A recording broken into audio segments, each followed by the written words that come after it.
प्यारे दोस्तों, यह डिक्टेशन 80 शब्द प्रति मिनट की गति से 5 मिनट की बोली जा रही है। यह उन छात्रों के लिए काफी लाभप्रद है जो एपीएस तथा एसएससी स्टेनो की परीक्षाओं में बैठने जा रहे हैं। रेडी स्टार्ट करते ही डिक्टेशन शुरू हो जाएगी। Ready start. अध्यक्ष महोदय, हमने भाषा अधिनियम की किसी भी बुनियादी बात में परिवर्तन नहीं किया।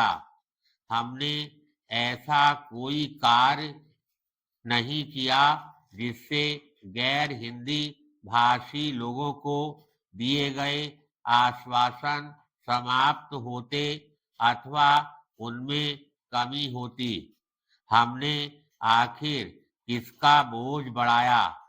हमने गैर हिंदी भाषी लोगों का नहीं, बल्कि केंद्रीय सचिवालय के अधिकारियों का इस दृष्टि से बोझ बढ़ाया कि अब उन्हें केवल हिंदी से अंग्रेजी में ही नहीं, बल्कि अंग्रेजी से हिंदी में भी अनुवाद उपलब्ध कराना है।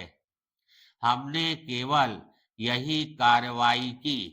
इस सदन में गृह मंत्री ने यह स्पष्ट कर दिया था कि यह भार हमारे ऊपर होगा, उन लोगों के ऊपर नहीं जो हिंदी का प्रयोग नहीं करना चाहते। यह स्वाभाविक है कि जब कोई नया कदम उठाया जाता है तो इससे कुछ भार बढ़ता है। इससे उन लोगों के ऊपर भार पड़ता है जिन्हें नई भाषा सीखनी होती है, लेकिन अहिंदी राज्यों के माननीय सदस्य यह नहीं समझते कि हिंदी सीखने का भार हिंदी राज्यों में रहने वाले लोगों पर भी कुछ ही कम है। मैं स्वयं अपना उदाहरण देकर यह कह सकती हूँ कि यहाँ जो हिंदी बोली जाती है वह मेरे लिए एकदम नई भाषा है और मुझे इसे नए सिरे से सीखना पड़ा। पैराग्राफ। नई कार्रवाई का किसी ना किसी पर भार पड़ता ही है।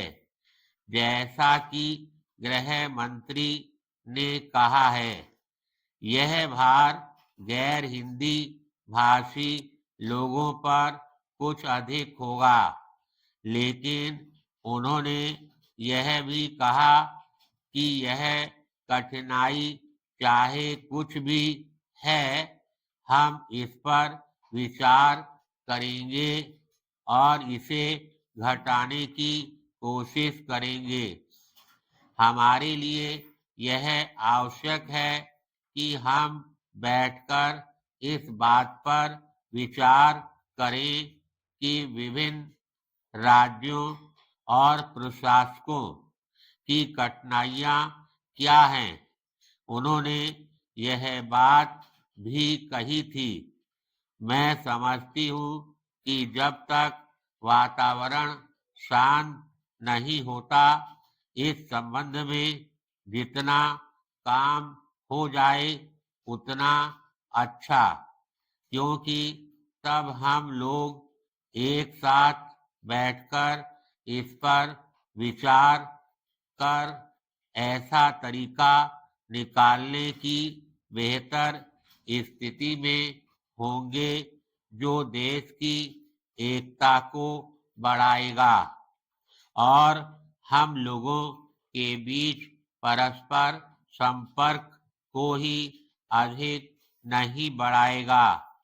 जिन्हें उच्च शिक्षा का सौभाग्य प्राप्त हुआ है, बल्कि उन लोगों का भी संपर्क बढ़ाएगा, जिन्हें यह सौभाग्य प्राप्त नहीं हुआ। अब समय आ गया है कि हम उन लोगों को भी यह समानता और अवसर दें और भाषा के कारण जो वर्ग भेद बढ़ा है उसे कम करें। धन्यवाद।